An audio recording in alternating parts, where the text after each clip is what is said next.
வணக்கம். இன்றைக்கி நம்ம பார்க்க போகிற சமையல் ஒரு சிம்பிளான அருமையான நண்டு மசாலா வறுவல் எப்படி செய்யலாங்கிறத பார்க்கலாம். இப்போ ஒரு பேன் எடுத்துக்கலாம். இப்போ இதில் வந்து தேவையான அளவுக்கு எண்ணெய் விட்டுக்கலாம். இப்போ எண்ணெய் நல்லா சூடானதும் ஒரு டீஸ்பூன் போல் சோம்பு சேர்த்துக்கலாம். ஒரு கொத்து கருவேப்பிலை சேர்த்துக்கலாம். இது கூடவே 15 சின்ன வெங்காயம், ஒரு மீடியம் சைஸாக ஒரு பெரிய வெங்காயம் சேர்த்துக்கலாம். வெங்காயம் வந்து உங்களோட விருப்பம் தான், எவ்வளோ சேர்க்குறனாலும் சேர்த்துக்கலாம். சேர்த்திங்கன்னா கிரேவி வந்து நல்லா கொஞ்சம் திக்னஸ்ஸாக வரும். நான் வந்து முழுசாகவே சேர்த்துட்டேன் கரைஞ்சிருங்கிறதுனால. இப்போ வெங்காயம் நல்லா வதங்கிட்டு இருக்குது. இந்த ஸ்டேஜில் இஞ்சி பூண்டு பேஸ்ட்டு சேர்த்துக்கலாம். இதை வந்து சின்ன துண்டாக ஒரு 5 பல் பூண்டு, ஒரு 2 துண்டு இஞ்சி, ஒரு 10 சின்ன வெங்காயம், ஒரு சின்ன துண்டு பட்டை, 2 கிராம்பு, ஒரு ஏலக்காய், இது எல்லாமே போட்டு நல்லா நைஸாக அரைச்சி வச்சுருக்கேன். இதை சேர்த்துக்கலாம்.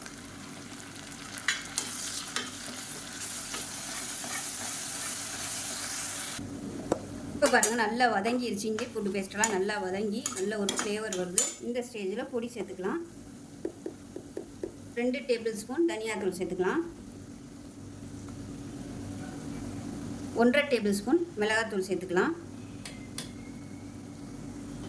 1/4 டேபிள் ஸ்பூன் மஞ்சத்தூள், 1/2 டேபிள் ஸ்பூன் சோம்புத்தூள், 1/2 டேபிள் ஸ்பூன் காஷ்மீரி மிளகாத்தூள். இது வந்து கலருக்காக மட்டும்தான். ஒரு 1/4 டேபிள் ஸ்பூன் அளவுக்கு கரம் மசாலா. அவ்வளோதான். இது எல்லாத்தையும் நல்லா பரட்டி விட்டுக்கலாம். லாஸ்ட்டாக வந்து மிளகுத்தூள் வந்து நம்ம சேர்க்க போகிறோம். அதனால் காரத்தை வந்து உங்களுக்கு தகுந்த மாதிரி சேர்த்துக்கோங்க. இப்போ நல்லா ஒரு 2 நிமிஷம் வதக்கி விட்டுக்கலாம்.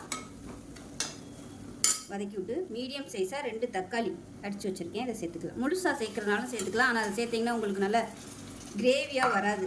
மசாலா வந்து ஒட்டாது நண்டில். அதனால் அது மாதிரி அடிச்சுட்டு சேர்த்தோம்னா நல்லாயிருக்கும் சாப்பிட்றதுக்கு. இது நல்லா எண்ணெய் புரிஞ்சு வரட்டும். இந்த மசாலாக்கு தேவையான உப்பு சேர்த்துக்கலாம். இப்போ மசாலா நல்லா வதங்கி இப்படியே எண்ணெய் பிரிய ஆரம்பிச்சுருக்காங்க. இந்த ஸ்டேஜ் வரைக்கும் நல்லா வதக்கி விட்டுக்கோங்க. இப்போ 1 கிலோ அளவுக்கு நண்டு எடுத்திருக்கேன். நல்லா மஞ்சத்தூள் உப்பு போட்டு கழுவிட்டு எடுத்து வச்சுருக்கேன். நல்லா ஒரு 2-3 தடவை கழுவிட்டு மஞ்சத்தூள் வந்து ஊற வச்சிட்டிங்கன்னா உங்களுக்கு அந்த நண்டோட வாடை வந்து அதிகமாக இருக்காது. இப்போ இதை வந்து நல்லா பரட்டி விட்டுக்கலாம். இப்போ இந்த நண்டுக்கு தேவையான உப்பு சேர்த்துக்கலாம். கொஞ்சமாக சேர்த்துக்கோங்க. ஏற்கனவே நான் போட்டிருக்கேன். இது கல் உப்புங்கிறதுனால கொஞ்சமாகவே சேர்த்துக்கலாம்.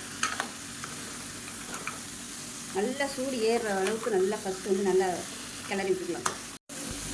சூடு வந்து நண்டில் நல்லா ஏறணும். அதுக்கப்புறம் தான் நம்ம வந்து தண்ணி ஊற்றணும். தண்ணி வந்து சூடு பண்ணி வச்சுக்கோங்க. பக்கத்தில் நான் சுடு வச்சு வச்சுருக்கேன். சூடாகிட்டு இருக்குது. நல்லா ரெடியானதை அந்த சுடு தண்ணியை ஊற்றி நல்லா வேக விட்டுக்கலாம். இப்போ பாருங்கள், இந்த ஓரம்லாம் அப்படியே எண்ணெய் கசிய ஆரம்பிக்குது. மீடியமான ஃப்ளேமில் வச்சுக்கோங்க, இல்லைன்னா உங்களுக்கு வந்து அடி பிடிக்கும்.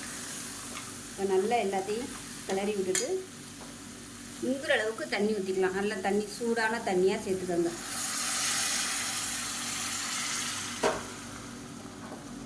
சேர்த்துட்டு கலந்துக்கலாம். இதெல்லாம் மூடி விட்டுட்டு ஒரு 2 விசில் விட்டுட்டு நம்ம ஸ்டீம் போனதுக்கப்புறம் பார்க்கலாம்.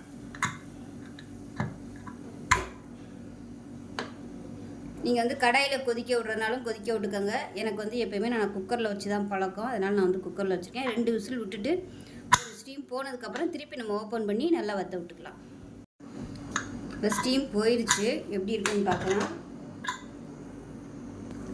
இப்போ இந்த மாதிரி தான் எண்ணெயெல்லாம் பிரிஞ்சு நிற்கிது. இப்போ வந்து நம்ம நல்லா வற்ற விட்டுக்கலாம். இப்படியே நீங்கள் சர்வ் பண்ணுறதுனாலும் சர்வ் பண்ணிக்கலாம்.